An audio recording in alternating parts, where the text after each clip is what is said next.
Welcome back, my friends, to the D-Rate the Hate podcast. I am your host, Wilk of WilksWorld.com, and I am so thankful, so grateful to have you there listening, and even more grateful if you share it with your friends.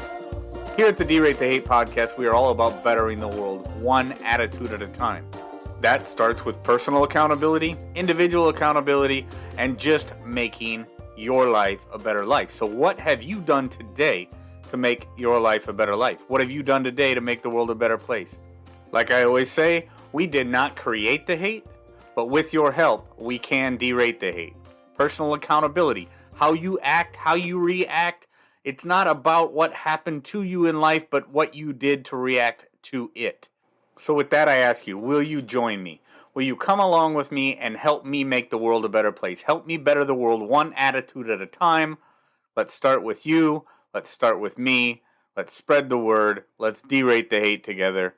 And just see how many people we can get to be part of this DTH movement. Friends, I do not have a guest this week, so I'm going to talk about something that's been on my mind.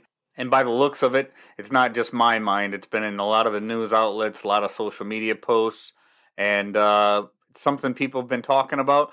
And there's a lot of people that equate it to hate, so we're better to talk about it than on the D-Rate the Hate podcast, right? Now, this should go without saying, but I'm sure there's a lot of people that will listen to this that probably have not listened to me on the D-Rate the Hate podcast before. I am not anti-anybody. I'm not anti-anybody at all. I am pro-human. I am pro-truth. I am pro-happiness. I'm pro-gratitude. I am pro-discussion, pro-unity, pro-community. But most of all, I am pro-liberty. Friends, when people try to shut down conversation because they do not like the other side of the conversation, they do not want to listen or discuss things with those whom they disagree, we cease to be the United States of America. Now, what I'm about to talk about is one of the most controversial things I think I've ever talked about on the D-Rate the Hate podcast, and I'm sure it's probably going to ruffle the feathers of a few. But I think it's important that it be talked about, even though there are some out there who would have this conversation squashed.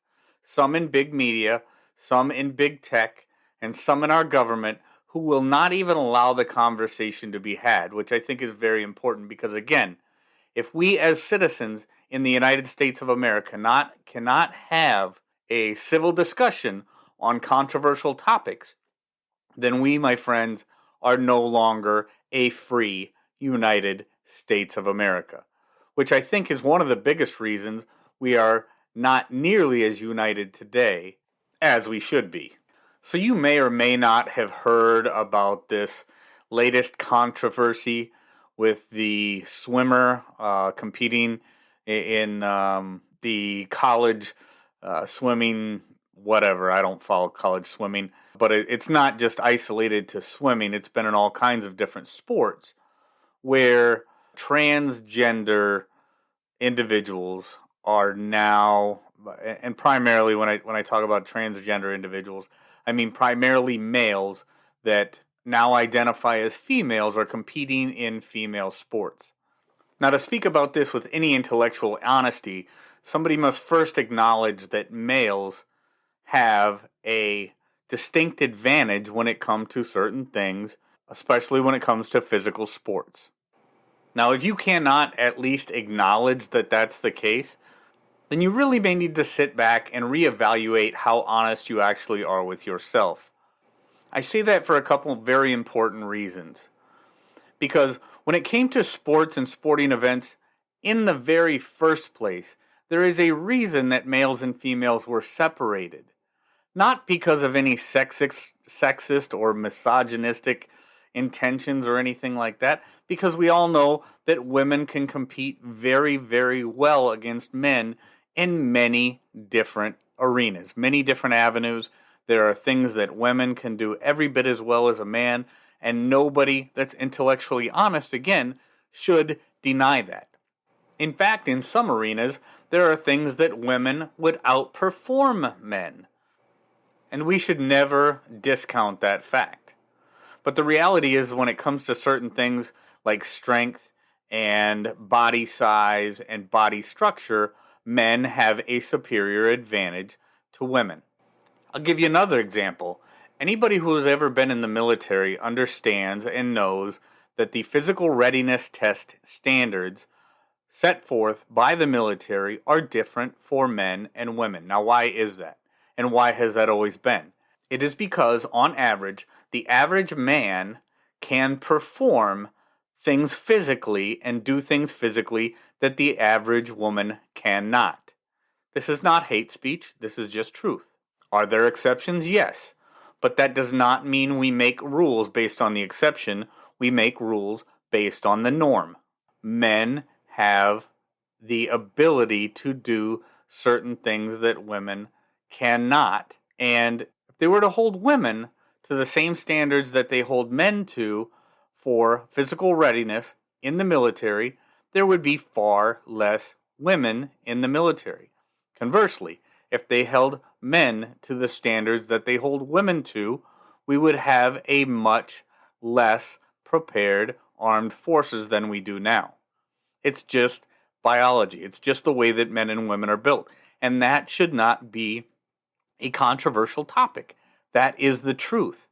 And the truth is the truth, no matter whether it offends you or it doesn't offend you. Truth has no agenda. It is simply about telling what is true and what is not. Now, I just want to say that I truly feel bad for. I feel total empathy for anybody who's suffering from any kind of mental illness, especially gender dysphoria. If a person believes that they are a sex other than what they were born as, I cannot even imagine the kind of pain that that must cause somebody mentally. I don't want to even imagine what it's like because I can imagine it's absolutely horrible day in and day out. But what I do also have to say is that we as a society cannot bend reality to compensate somebody else's lack of ability to face reality. Now, I know for a fact that there are many out there that would have you believe what I just said is hate speech. And I have no doubt that I will hear from some of those people. And some of those people will likely try to get me canceled, and who knows, they may even be successful. But that does not mean that I will back down from what the truth actually is.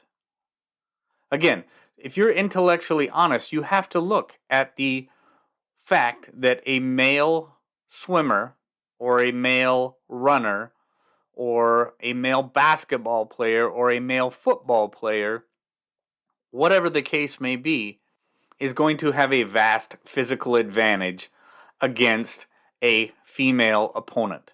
And if you cannot acknowledge that, unfortunately, I believe you are enabling somebody else's delusion and doing them no favors. Now, if a biological male or a biological female wants to live their life as the opposite sex, more power to them. If that makes them feel better, if they think that that is what it's going to take to make them happy, I said it in the beginning of this episode. Above all things, I am pro-liberty. And if part of your liberty is living as the opposite sex from which you were born, and that makes you happy, by all means do it. But the fact is you cannot expect the rest of society to enable that by allowing you to compete against those whom you are physically superior and taking away opportunities from other people, other females. In the case of the NCAA swimmer, who has now shut out other opponents, taken away opportunities from actual biological females competing in a biologically female sport. You cannot expect that to go over well with anybody who, again, is being intellectually honest in the situation. Again, I will say this type of thing is wildly unfortunate, especially for the people who suffer from this. And there's other people that suffer from delusional characteristics and mental health issues. I mean, we've seen people, there was a person recently I read about who identified themselves as a deer, and another girl that identified herself as a cat. And there's a 47-year-old man who identifies as a 12-year-old prepubescent girl and likes to play with dolls. And the thing is these are all conditions. These are all conditions that are so terribly unfortunate for the person that has to deal with them. But again, these are situations that we as a society cannot just pretend like it's the norm and then enable this type of behavior by trying to fit it in with the norms of society. I mean, if my child identified as a train, I would feel incredibly bad for them and I would seek as much help for them as I could. I would not allow them to play around on the railroad tracks and expect them to pull freight. That is not how this thing works. It's not how this thing works at all. And now simply having this conversation or me giving this particular speech would be considered by some as being hate speech. Just like back in February, Governor Kristi Noem in South Dakota signed a bill protecting women's sports from transgender athletes and those that would want to compete in a role other than the gender for which they were born. She's been named a hateful bigot because of that.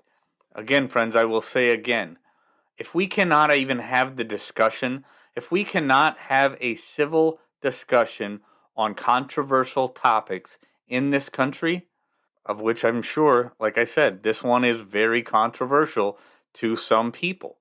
If we cannot have a civil conversation about a controversial topic like this, folks, it's over. If we can't have that conversation, we are in big trouble. So instead of trying to cancel those with whom you disagree on a topic like transgender athletes competing with biological males or biological females, I would encourage you to just find somebody that you disagree with and sit down with them. Find out why it is they feel the way that they do. What is the root of that feeling? What is the root of their belief system on the topic? See, I personally cannot understand how every woman in the country, every biological female in the country doesn't stand up against something like this, but I just don't know. You know, I'd be willing to talk to somebody who has spent their life fighting for women's rights, but now is also on the side of transgender biological males swimming in competition with biological females, taking their spots, taking their titles, taking away opportunities for biological females. That's just something that I can't personally get my head around. It's not because I hate anybody. It's literally out of my respect for biological females and my love for the truth.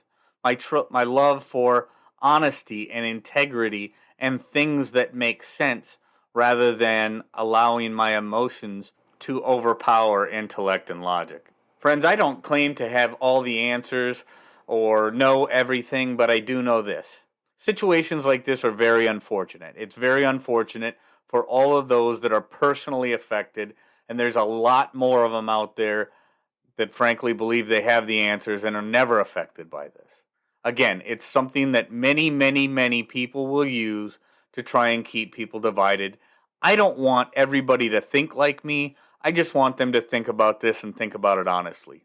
When it comes to topics like this, don't simply shut down the debate. Have the debate, have the discussion, and have it in a civil way. You don't have to agree to have the conversation. Sometimes having the conversation is really what it takes to prove that you're not the monster and the person you're talking to is not the monster that you once thought each other to be. With that said, I'm going to wrap things up and just tell you, get out there, be kind to one another, be grateful for everything that you've got, and remember, it's up to you to make each and every day the day that you want it to be. Friends, I am Wilk of WilksWorld.com. Email me if you've got something to say about this episode. If you've got something to say about my opinions on this, feel free to email me, Wilk at WilksWorld.com. I'd love to engage you in a little conversation. Share this episode with your friends. Drop me some feedback on any platform where you get your podcast. And with that, I'm going to back on out of here. We will catch you next week. Take care.